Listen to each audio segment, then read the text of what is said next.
पूरे जंगल में खूंखार गिद्ध का खौफ था। मासूम पक्षियों की जाने, उनके अंडे और कोई भी चीज जालिम गिद्ध से सुरक्षित नहीं थी। सुबह सवेरे जब गिद्ध अपने घर से निकलती तो तमाम परिंदों की दौड़े लग जाती थी। हा हा हा हा, भागो भागो, जब तक दम है भाग लो, लेकिन रंगीले गिद्ध के चुंगल से नहीं बच सकोगे। तुम सब एक दिन मेरी खुराक बनोगे। तमाम पक्षी रंगीले गिद्ध से बहुत परेशान थे, लेकिन वो उससे किसी भी तरह से छुटकारा हासिल नहीं कर पा रहे थे। उसी जंगल में एक नीलो चिड़िया रहती थी। उसने अपने घोंसले में 2 अंडे दिए हुए थे। जब उसे खतरा सर पर मंडलाता हुआ नजर आता है तो वो सोचती है, अरे मैं अब क्या करूं? ये जालिम गिद्ध मेरे अंडे खा न जाए। क्यों ना मैं अपने अंडों को कहीं पर छुपा दूं, ताकि जालिम गिद्ध की नजर मेरे अंडों तक ना पहुंच सके। फिर चिड़िया अपने अंडों को दरख्त के तने में छिपा देती है और खुद घोंसले में जाकर बैठ जाती है, ताकि दूर दूर से वो जंगल को अच्छी तरह से देख सके। तभी एक कौवा उड़ता हुआ उसी दरख्त पर आ बैठता है। वो बहुत ही ज्यादा दुखी होता है। चिड़िया कौवे को दुखी देखकर उससे पूछती है, अरे कौवे भैया, क्या तुम भी इस जालिम गिद्ध से सुरक्षित रहने के लिए जगह ढूंढ रहे हो? अरे चिड़िया बहन, मैं अपने ऊपर होने वाला कौन सा जुल्म बताऊं? इस खूंखार गिद्ध ने तो मेरा पूरा परिवार ही उजाड़ डाला। एक दिन मेरी पत्नी बच्चों के लिए दाना ढूंढने के लिए निकली हुई थी। वो दाने की तलाश में इधर उधर फिर रही थी कि गिद्ध ने उसे अपना शिकार बना लिया। फिर मेरे बच्चों के लिए दाना लेने वाला कोई नहीं था। एक दिन मैं इनके लिए दाना लेने गया हुआ था कि मेरी गैर मौजूदगी में मेरे बच्चों पर हमला करके उन्हें अपना भोजन बनाकर खा गया। अब मैं अकेला रह गया हूँ। कोई भी इस जंगल में मेरा अपना नहीं है। अरे कौवे भैया, मुझे ये सुनकर बहुत अफसोस हुआ और जालिम गिद्ध पर बहुत गुस्सा आ रहा है। तुम चिंता मत करो और मुझे अपना दोस्त समझो। तुम इसी दरख्त पर घोंसला बना लो, हम एक दूसरे का ख्याल रखेंगे। अरे चिड़िया बहन, तुम यहाँ अकेली रहती हो क्या? तुम्हारे कोई बच्चे नहीं हैं? कौवे भैया, मेरे 2 अंडे हैं। मैंने गिद्ध के खौफ से उन्हें दरख्त के तने में छिपा दिया है। हाँ बहन, ये तुमने बहुत अच्छा किया है। कौवा घोंसला बनाकर वहाँ रहने लग जाता है। कुछ दिन ऐसे ही गुजर जाते हैं। चिड़िया के अंडों से बच्चे निकल आते हैं। वो दरख्त के तने में ही अपने बच्चों को भोजन कर जाती थी। एक दिन चिड़िया अपने बच्चों के लिए भोजन लेकर जा रही होती है कि गिद्ध उसे देख लेती है और उसका पीछा करने लग जाती है। चिड़िया दरख्त के तने में जाकर अपने बच्चों को भोजन करवाने लग जाती है। गिद्ध ये सब देख रही होती है।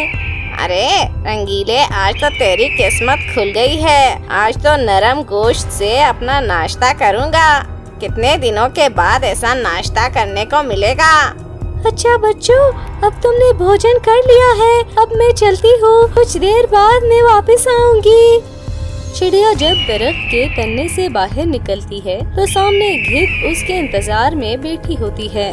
गिद्ध को देखकर उसकी सांसें रुक जाती है। वो अपने डर पर काबू पाते हुए गुस्से में कहती है, ए जालिम गिद्ध, अगर तुम मेरे बच्चों को खाने के इरादे से यहाँ आई हो तो ये तुम्हारी भूल है।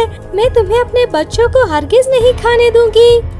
चिड़िया की आवाज सुनकर कौवा वहाँ पर आ जाता है और इसके बच्चे भी तन्ने से निकल कर आते हैं। गिद्ध की नजर चिड़िया के बच्चों पर होती है, लेकिन चिड़िया अपने बच्चों को बचाने के लिए खुद को गिद्ध के हवाले करने का फैसला कर लेती है और वे कौवे से कहती है, अरे कौवे भैया, तुम जल्दी करो, मेरे बच्चों को यहाँ से लेकर किसी सुरक्षित जगह पर ले जाओ। मैं इस जालिम गिद्ध का मुकाबला करती हूँ। चिड़िया बहन, इतनी बड़ी गिद्ध का मुकाबला करना बहुत मुश्किल है। तुम अपना ख्याल रखना। तुम अपने बच्चों की चिंता ना करो, मैं उन्हें बहुत ही सुरक्षित जगह पर ले जाऊंगा। कौवा चिड़िया के बच्चों को लेकर चला जाता है।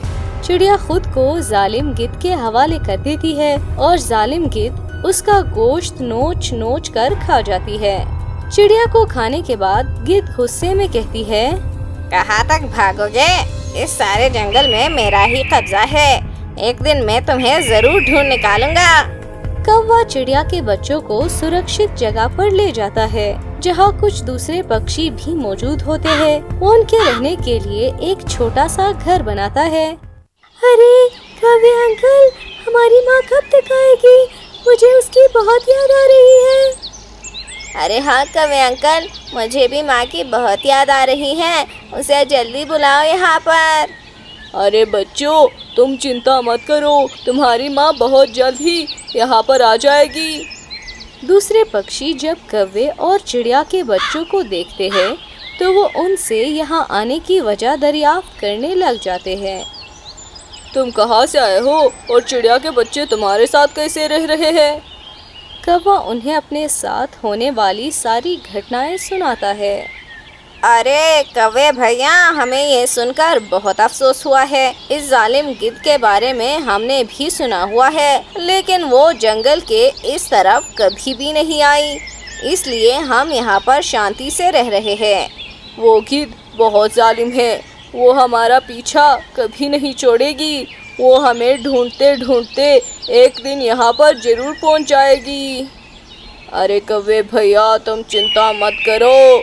अगर वो जालिम गिद्ध यहाँ पर भी आ गई तो मैं उसका मुकाबला करूँगी। ये बात सही है कि मैं अब बूढ़ी हो गई हूँ, मगर मैं उसका मुकाबला करने की पूरी कोशिश करूँगी। अरे बहन, जैसा तुम समझ रही हो वैसा बिल्कुल भी नहीं है। वो बहुत ताकतवर है, कोई भी उसका मुकाबला नहीं कर सकता। अरे कौवे भैया, फिर हमें क्या करना होगा? हमें उसका मुकाबला करने के लिए कुछ सोचना पड़ेगा। मैं तुम्हें एक जगह बताता हूँ, तुम वहाँ जाकर नीलो चिड़िया की खबर लो कि वो किस हाल में है। बच्चे उसे बहुत याद कर रहे हैं। ठीक है, मैं आज रात ही जाकर उसका पता करता हूँ और सुबह होने से पहले पहले आ जाऊँगा। दिन को जाना खतरनाक साबित हो सकता है। जैसे ही रात होती है, दूसरे परिंदे सो जाते हैं और उल्लू अपने सफर पर रवाना हो जाता है। जब वो कौवे की बताई हुई जगह पर पहुंचता है तो वहाँ पर उसे कोई नजर नहीं आता। वो इधर उधर देखने लगता है कि अचानक से उसकी नज़र जमीन पर पड़ती है तो उसे नीलो चिड़िया का सर पड़ा हुआ दिखाई देता है। वो बहुत ज्यादा परेशान हो जाता है और कहता है, अरे नीलो चिड़िया को तो गिद्ध ने मार डाला, अब इसके बच्चों का क्या होगा? मुझे ये बात जाकर कौवे को बतानी होगी। सुबह सवेरे जब उल्लू वापस आता है तो कौवा उसके इंतजार में बैठा होता है। चिड़िया के बच्चे भी कौवे के पास बैठे होते हैं। अरे उल्लू अंकल, आप हमारी माँ को लेकर क्यों नहीं आए? वो कब आएगी? अरे उल्लू भैया, तुम इतने परेशान क्यों लग रहे हो? नीलो चिड़िया के बारे में कुछ खबर मिली? उल्लू उदास होकर जवाब देता है, अरे मेरे भाई, इस जालिम गिद्ध ने नीलो चिड़िया को भी मार दिया है। अब वो कभी वापस नहीं आएगी। उल्लू की बात सुनकर चिड़िया के मासूम बच्चे रोने लग जाते हैं। तभी कौवा बोलता है, अरे मेरे बच्चों, तुम रो मत। मैं इस जालिम गिद्ध से तुम्हारी माँ का बदला जरूर लूँगा। अब इसे इसके अंजाम तक पहुँचाने का वक्त आ गया है। फिर शाम के वक्त कौवा आसपास के तमाम परिंदों को इकट्ठा करता है। सब परिंदे इकट्ठे हो जाते हैं। जी कौवे भैया, आपने हमें यहाँ पर क्यों बुलाया? हम तुम्हारी क्या मदद कर सकते हैं? अरे दोस्तों, अब वक्त आ गया है कि जालिम गिद्ध को इसके अंजाम तक पहुँचाया जाए, वरना वो एक एक करके सबको मार डालेगी। मेरे पास एक तरकीब है, क्या तुम सब मेरा साथ दोगे? हाँ मेरे भाई, हम तुम्हारे साथ हैं। तुम हमें बताओ कि किस तरह गिद्ध का खात्मा करना है। फिर कौवा अपनी तरकीब सब पक्षियों को बताता है। ये तरकीब बहुत अच्छी है, हम ज़रूर उसे मारने में कामयाब हो जाएंगे। इसके बाद वो अपने घरों में जाकर सो जाते हैं। सुबह के वक्त उल्लू अपने घर से निकलकर गिद्ध के घोंसले की तरफ चल पड़ता है। गिद्ध उसे देखकर खुश हो जाती है और कहती है, अरे आज तो शिकार खुद चलकर मेरे पास आया है। उल्लू गिद्ध की बात सुनकर कहता है, अरे तुम मुझे क्या मारोगी? मैंने तुम्हारा क्या बिगाड़ा है? मैं तो बस यहाँ से गुजर रहा था। तुम्हें मैं यहाँ से नहीं जाने दूंगी। पहले ही चिड़िया के बच्चे मेरे हाथ से निकल गए हैं, लेकिन वो मुझसे नहीं बच सकते हैं। मैं उसे जरूर ढूंढ लाऊंगी। अरे चिड़िया के बच्चे तो मैंने अभी देखे हैं। मैं तुम्हें उनके पास ले जाता हूँ, लेकिन तुम मेरी जान बख्श दो। अगर ऐसी बात है तो तुम मुझे अभी वहाँ ले चलो, मैं उन्हें नहीं छोड़ूंगी।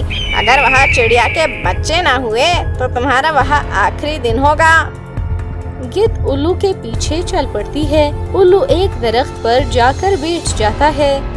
अरे कहाँ है चिड़िया के बच्चे? मुझे तो नजर नहीं आ रहे। वो देखो सामने जमीन पर बैठे हैं। गिद्ध उड़कर चिड़िया के बच्चों के पास जाती है। तुम मेरी माँ की कातिल हो, हम तुमसे बदला जरूर लेंगे। तुम अब बच नहीं सकती। अरे तुम मेरा क्या बिगाड़ सकते हो? खुद तो उड़ नहीं सकते और मुझे मारने की बातें कर रहे हो।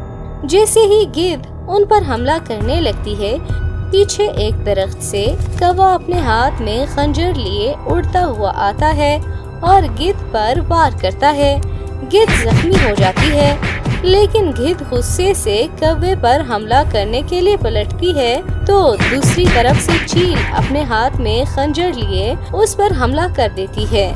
गिद्ध बहुत ज्यादा जख्मी हो जाती है और गिर पड़ती है। अरे उल्लू के बच्चे, तुमने मेरे साथ धोखा किया। तुम्हें इसकी कीमत जरूर चुकानी पड़ेगी। अरे तुम्हारे साथ ऐसा ही होना चाहिए था। तुमने कितने मासूम पक्षियों की जानें ली है। अब तुम भी मरो और मौत की तकलीफ को महसूस करो। जालिम गिद्ध वहीं पर मर जाती है और अपने अंजाम को पहुंच जाते हैं। जालिम गिद्ध के अंत के बाद पक्षियों के सर से खौफ के साए खत्म होने लगते हैं और हर तरफ खुशहाली आने लगती है। तो प्यारे दोस्तों, अगर आपको हमारी ये कहानी पसंद आई है तो हमारे चैनल माज़ा टीवी बंदी स्टोरीज को सब्सक्राइब करना मत भूलिएगा।